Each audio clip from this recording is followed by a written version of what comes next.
Welcome back to the Deep Dive. Today, we're tackling a giant, really. So Ian Murray McKellen. Mm.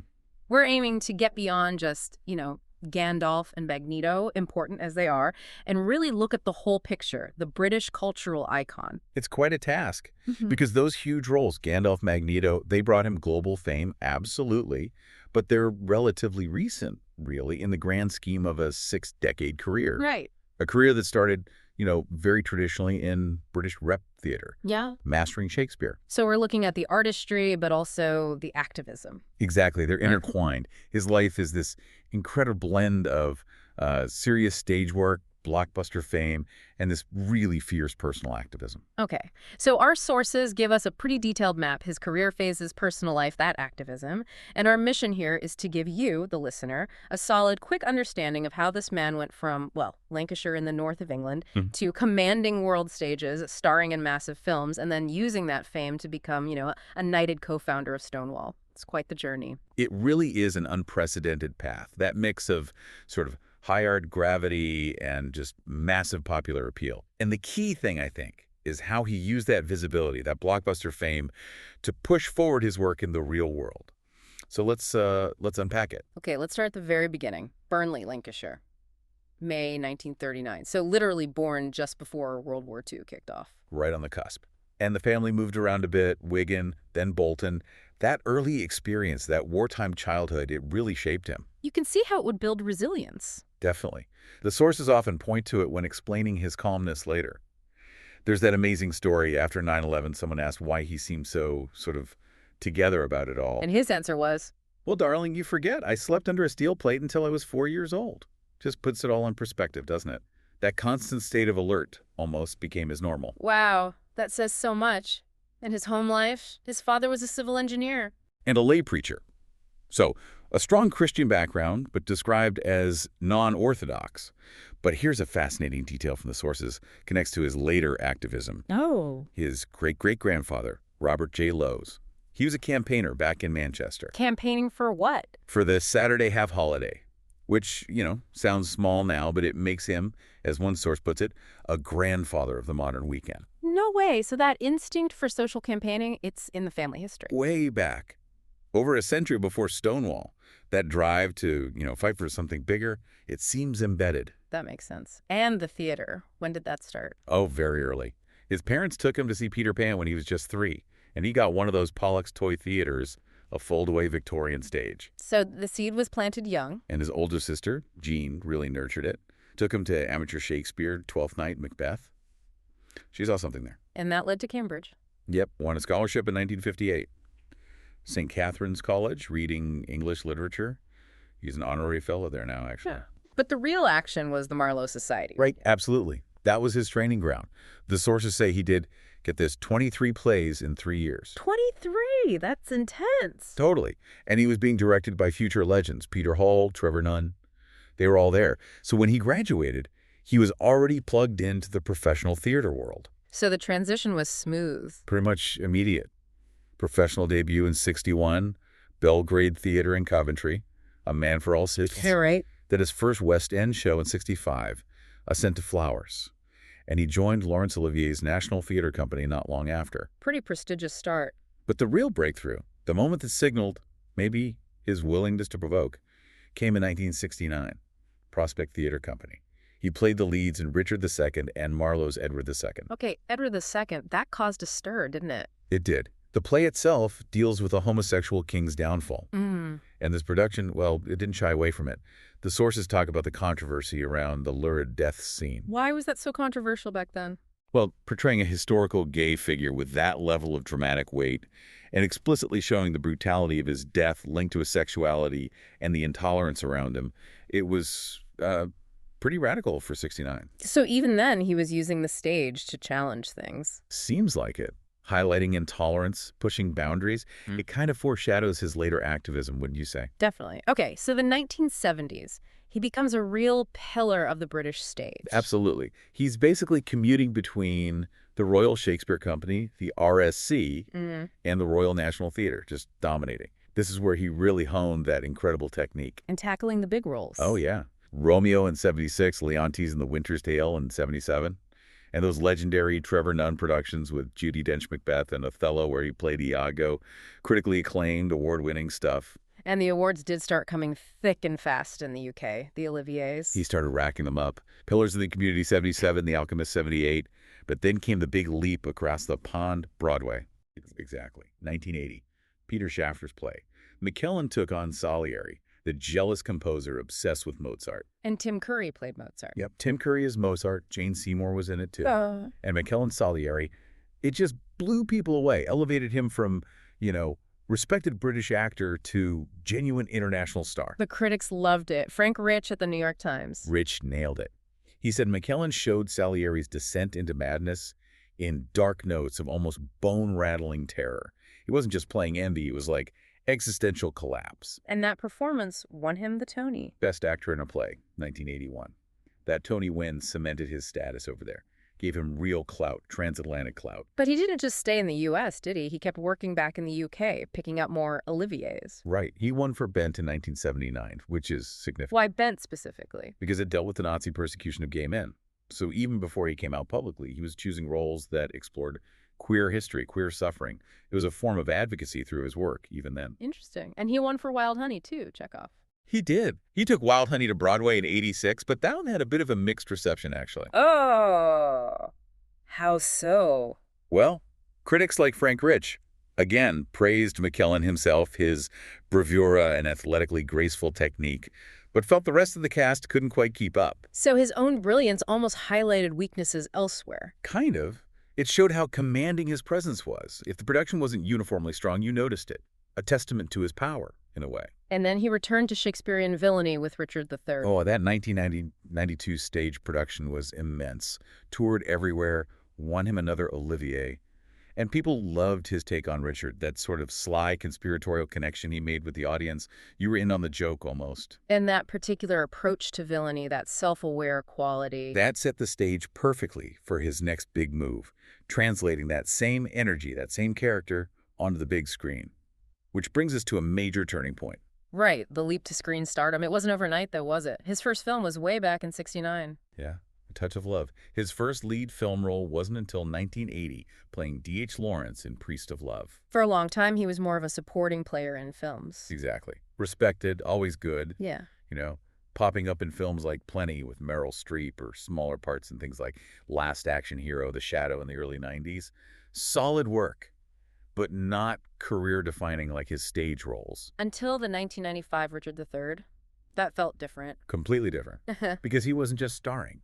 He co-wrote the screenplay, he was an executive producer, he took control. And the setting fascist 1930s Britain, that was his idea. Yes. Transplanting it like that was a bold move.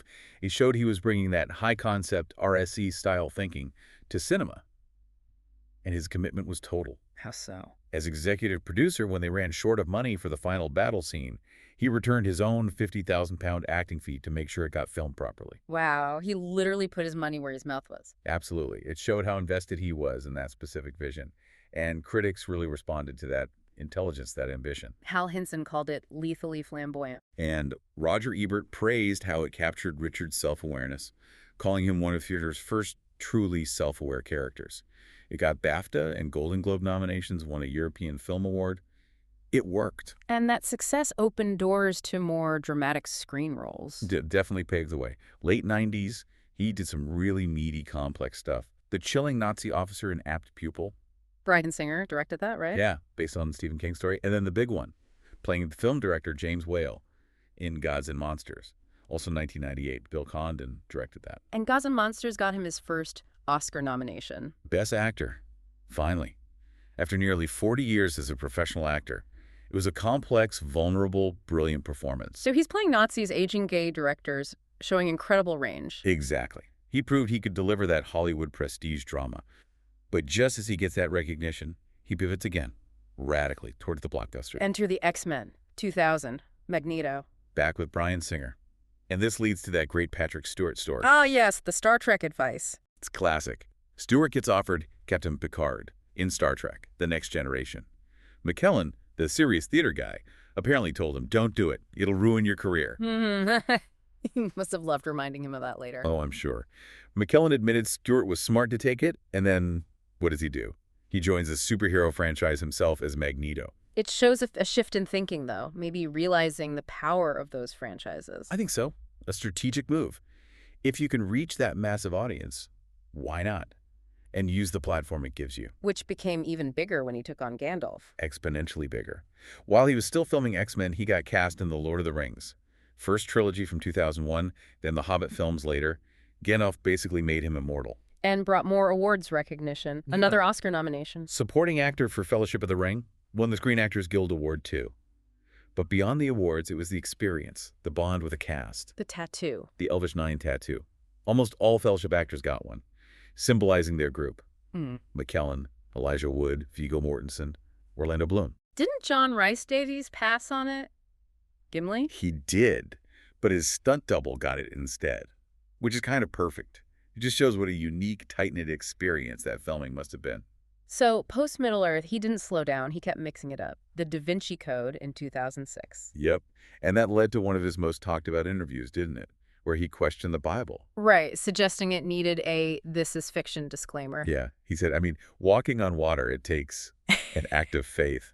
He was basically using his huge platform to challenge religious literalism. Quite a bold move for someone with his profile. And he did comedy, too. Extras with Ricky Gervais. Hilarious. Playing an exaggerated version of himself, directing Gervais' character, got an Emmy nomination for it, showed he didn't take himself too seriously. Plus, more stage work with Patrick Stewart. Oh yeah, their double acts became legendary. Oh. Waiting for Godot, Pinter's, No Man's Land, sold out everywhere, UK, Broadway. Their chemistry was just undeniable. And more serious film drama, Mr. Holmes. Brilliant film. 2015, playing Sherlock in his final years. Directed by Bill Condon again. But then, total shift. He's voicing Cogsworth the Clock in Disney's live-action Beauty and the Beast. Which was massive. Huge hit. Showed he could do the blockbuster musical thing, too. And then The Good Liar with Helen Mirren, also Bill Condon. It's fascinating how he balanced the heavy drama with lighter fare, like the sitcom Vicious. With Derek Jacobi, playing an elderly gay couple, Freddie and Stuart, together 50 years. Sure. That was unexpected. A multi-cam sitcom late in his career. But important for representation. Hugely. It normalized long-term gay relationships in a very mainstream format. Apparently, the original title was Vicious Old Queens, which caused a stir, but the show itself was quite groundbreaking in its own way. And critics noted how their classical timing just worked perfectly for sitcom rhythm. And his commitment to the stage is still there, even recently, playing Falstaff in Player Kings. Incredible. At 84, tackling Falstaff, he was getting rave reviews in London. Then came that fall. Yeah, June 2024. Fell off the stage during a performance. Must have been scary. Shocking for everyone there. He had to pull out of the rest of the run, understandably. But reports came out quickly saying he was okay, in good spirits. Shows his resilience. And he's already got his next gig lined up. Yep. Reprising Magneto in Avengers. Doomsday, scheduled for 2026. So at 86, 87, he'll be back in the Marvel Universe. Shakespeare 1 minute, supervillains the next. Just amazing. Okay, let's shift focus slightly to the activism. It's impossible to separate it from the performer, isn't it? Completely impossible. To understand McKellen, you have to understand his fight for LGBT rights. But maybe first, a little context on his personal life before he came out publicly. He had long-term partners. Two main ones mentioned in the sources. Brian Taylor, a history teacher from 1964 to 72. Then the director, Sean Mathias, from 1978 to 88. And the relationship with Mathias was described as difficult. Yeah, tempestuous is the word used. Apparently career pressures played a part. McKellen's star was rising very fast.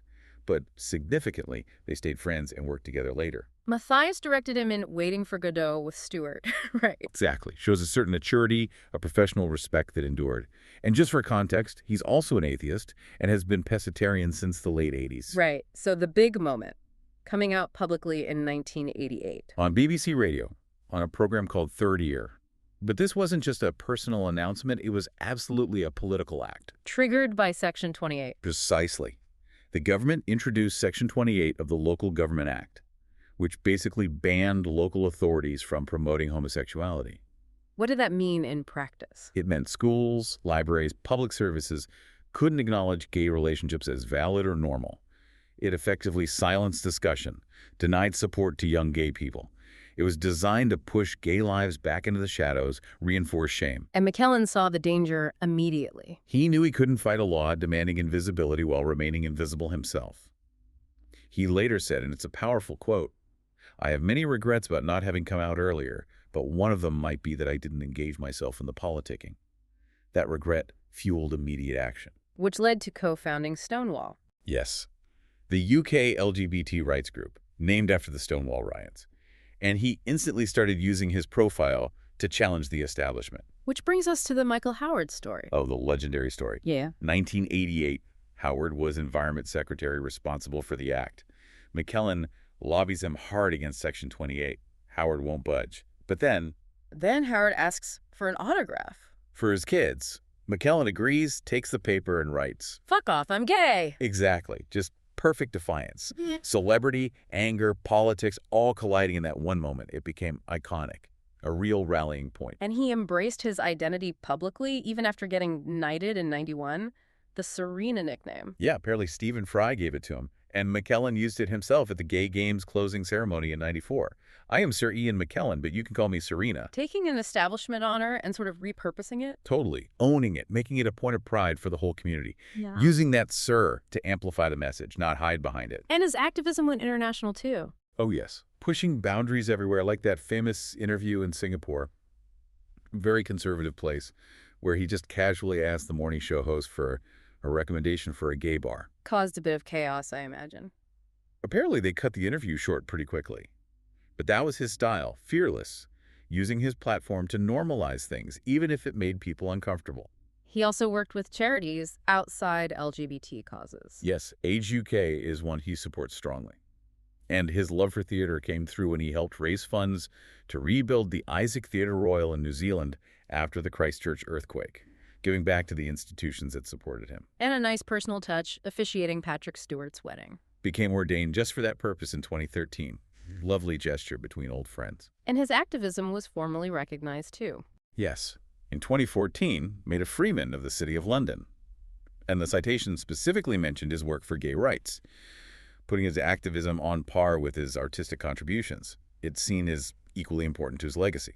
Oh, and health-wise, he mentioned being diagnosed with prostate cancer back in 2006, but said in 2012 it was contained and hadn't needed treatment, which is good news. Okay, so let's try and synthesize all these awards and his continuing presence. It's quite a haul. It's staggering, really, and across all mediums. The Tony win for Amadeus, plus another nomination. But the Olivier Awards in the UK show the sheer depth. 6 wins from 12 nominations. Covering drama, comedy. Even his one-man show, Ian McKellen on Stage, won an Olivier in 2020. Then you got the film side. 2 Oscar nominations, Gods and Monsters and Fellowship. Plus the Golden Globes for Rasputin and Emmys nods. Right. And don't forget the Critics Awards for Gods and Monsters. Yeah. He basically swept the board in '98, LA, Chicago, National Board Review. Everyone agreed it was the performance of the year. And he's still incredibly active, evolving even now. That 2019 one-man show tour. Ian McKellen on Stage. With Tolkien, Shakespeare, others, and you. That wasn't just about performing. It was a fundraiser. For theaters. Exactly. Touring around the UK, raising money specifically for the venues he played in. A direct way of supporting the regional theater ecosystem that launched him decades ago, paying it forward. Which is wonderful. And then there's the knitting. Yes. The viral videos with Bjorn Ulvaeus from ABA. Just sitting there knitting Christmas jumpers on Instagram. It's so unexpected. Completely charming. And it perfectly shows his modern engagement. This knighted Shakespearean legend doing something utterly relatable with a pop music icon on social media. And it wasn't just a joke. It led to a commission. They were commissioned to knit stagewear for Kylie Minogue's Vegas residency. You couldn't make it up. It just proves, even in his mid-80s, he moves effortlessly between high art, blockbusters, and, well, viral knitting content. So, wrapping this all up for you, the listener, we've gone from that boy in wartime Bolton, through decades mastering the stage, to co-founding Stonewall, becoming Sir Ian, and then Gandalf and Magneto. The sheer range is, wow, it's breathtaking. I think the key takeaway, the thread through it all, is how he managed to fuse that incredible artistry with such authentic, sometimes aggressive, self-expression and activism. He proved high culture and mass appeal weren't opposites. He made them work together. Amplified each other. He used the spotlight from the wizard and the mutant to power real-world change. It's a unique, powerful model of modern celebrity, really. That mastery across different worlds, stage, screen, politics, that's his power. So we've seen how he leveraged those fantasy roles for his activism. But now, thinking about him knitting with Bjorn Ulvaeus and getting ready to play Magneto again, It makes you wonder, what completely new, totally unexpected platform might the world's most famous working octogenarian actor embrace next? How else could he use that incredible influence? He's conquered the stage, the screen, the political arena. He's done film, TV, viral videos. What's left for Sir Ian McKellen to master? And more importantly, how will he use it to help others? Something for you to think about. Thanks for joining us for this deep dive into the phenomenal career of Sir Ian McKellen.